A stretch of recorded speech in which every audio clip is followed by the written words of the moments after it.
Hello everyone and welcome back to the channel. This is Fair Value Finder, and today we're taking a look at Graco Incorporated, ticker GGG, a company that had their earnings within the last week and is actually doing pretty well. This is industrial, it's not a software, it's not seeing that massive sell-off because of the AI potential. Good old company with strong cash flows and a decent balance sheet that I'm glad that I took a look again, because this is a company, one of the ones with characteristics that I like to buy.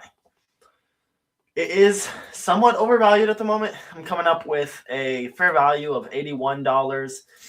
It's actually trading for 92 right now. It's been as low as 72, and it's basically at its 52-week peak because they just had their earnings, and the earnings were good. Earnings yield 3.69. So for what you're paying for the stock, you'd want to see something in the realm of $4.62 for earnings. And what you are actually seeing for it for last year, $3.14. This year, $3.21. Next year, $3.51. So some slow growth there. It's probably going to be a while before you see that. A company like this isn't as focused on earnings as some of the others. Cash flows and balance sheet and dividend play a much bigger role. Discounted cash flows, huge metric for valuation here. And for that, I'm coming up with about, let's just round that up to $74. 74 and 81. 92 is not too far off from that, but when you get to the percentages, it kind of is. Cash flows were super strong this last year. 28.5% on average, 20.5%. Dividend, 1.2% on average, 1.1%. They stay around that 30% payout ratio, which is really good for a dividend growth stock, and that's exactly what they are. Dividend growth of 22 and 10.2%. Dividend growth of 21.8 and 10.2% over the last few years. Returns solid here too.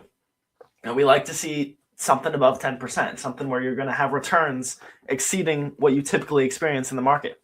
Well, return on equity, 19.7. Debt to equity, 0.23. Balance sheet's not really even a factor there. Return on investment, 17%. Return on assets, 15.9. So solid returns, strong cash flows, great margins, good payout ratio, dividend growth. I'd categorize this as a very good dividend growth stock. Gross margin of 52% on average, 51.9. Net 23.3, on average 22.7. PE is a little high, like I said. The values may be a little elevated right now at almost 29. I mean, 25 is what we've seen out of them historically. They have experienced a larger multiple lately, partially due to how good of a company they are. But long term, 20 is probably a pretty fair multiple here. They are in a decent growth phase, though. Earnings growth, 10.3%, puts you at a PEG of 2.8. So again, overvalued on an earnings metric. It's not that hard to come up with revenues. They were slow over the last few years, 1.5, 0.9, but analysts are expecting 5.8 and 5.2. If you think there's going to be kind of an industrial boom with all the investment that companies are making and all the data centers and everything else being built, this is a play that would benefit from that. And that's probably somewhat built into these earnings. Share count. Now, it looks like they've issued shares. 0.02, 0.03. In their earnings, I went through the transcripts. They talked about how they had a plan and they bought back their goal amount of shares, and they don't necessarily have a plan going forward, but they do want to focus on returning value to shareholders. I'm going to say hold this flat, maybe down a little bit. So that's why I'm putting in minus 0.01. And then we have cash flows. If revenue is growing at 5.5, cash flow growing at 5.1 actually brings the yield down a little bit to 28% over the next 5 years. A little bit more comfortable. And then assets, historically, we're looking at 10.3 and 9.7. So 10's right around there. They seem to fluctuate around 10% over these last few years. Liabilities, bigger spread, 2.3, 11.6. So we'd like to see something lower, which would give them a better growth rate. With such a big last 2 years, hopefully they got in the investments that they needed, and that can start going down again. 9's probably a more conservative estimate. And then dividend growth, I'd like to see them continue at this 10. I mean, they're at the lower end of what we'd like to see for the dividend. So they've got the earnings to continue with the growth that they've had, and that's a good way to return value to shareholders. And then margins, just minimal growth. The 0.01 takes them to 20, not even 23.5 over the next 5 years. So what we're looking at there is annual growth of 7.5%, not quite that 8 to 10 that we look for. Once you factor in the current dividend, you're looking at 8.7, so in line with the markets basically. You're really looking for a dividend yield of about 1.5% for the annual growth that you're getting. And it's got to be cheap.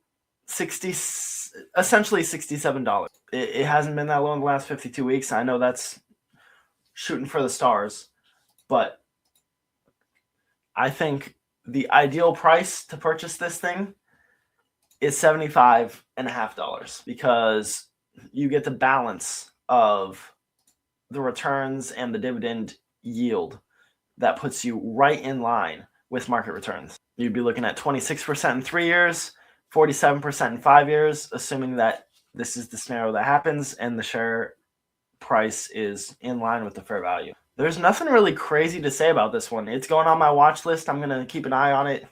Retained income model looks insane. That's because the cash flows are so strong. This is not an industry where that is a valid valuation metric, and it's not factored in whatsoever. It's just displayed there. Most of the weighting is going to discounted cash flows. So we can take a quick look at those cash flows and see what's going on there. Just some solid growth. I mean, it's up and to the left continuously. And that's really what we see across the board. The balance sheet, we see some good tangible assets. They do have a tangible book value. That's something that we'd like to see. They have more legitimate assets than liabilities. Like, I like looking at these industrial stocks who actually have something to their name. So the final thing to look at would be the price. And we're just seeing everything is going up in the right direction. So our fair value is in orange right here, just consistently growing. Typically below it, we have the balance sheet. That's a lot of times way down below everything. It doesn't weigh too heavily, but it is factored in. Cash flows were pretty low back in 2020. Kind of a rough year. Everything shut down. I'm not surprised. Really bounced back. And this last year, right in line with the fair value, somewhat above. And it looks like it's continuing there. Cash flow value is essentially the fair value on a stock like this. Earnings, very flat is what I'm noticing.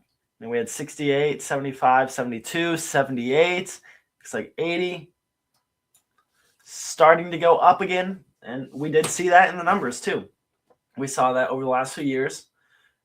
They've had some slow growth, but analysts are projecting some pretty big growth going forward. So that's why we're seeing some movement finally when it was kind of range bound.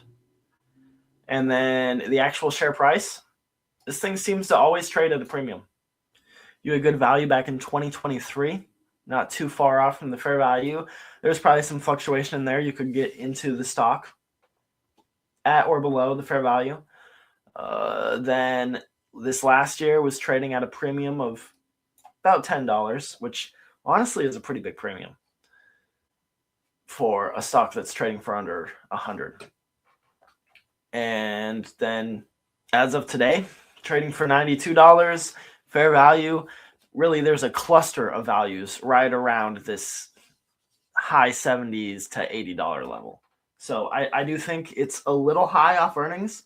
There might be some room to come down. We'll see about that. So from what I'm seeing, analyst price targets are about $82 on this stock, so slightly higher than what I come up with. It's got a 3-star rating, wide moat, medium uncertainty, standard stewardship.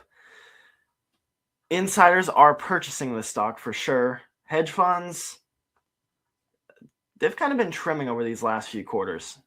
Might have gotten a little heavy. Share price, I mean, if you're going based on valuation for the latter half of the last year, it was a little overvalued. So I'm not too surprised with that. Short interest is way down after earnings dropped down, currently sitting right about 2.4%. So not a lot of shorts on this. Not too surprised with the pop that it just saw, but you might start to see them stack on. Personally, I wouldn't short it. It's too good of a company.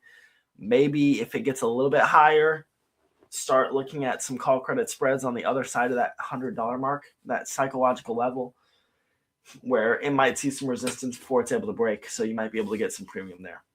And that's what I'm seeing on this one. So I want to thank you guys for watching. Please like, enjoy the video, comment what other stocks you should take a look at, and subscribe so you can stay up to date with everything. And I'll catch you next time.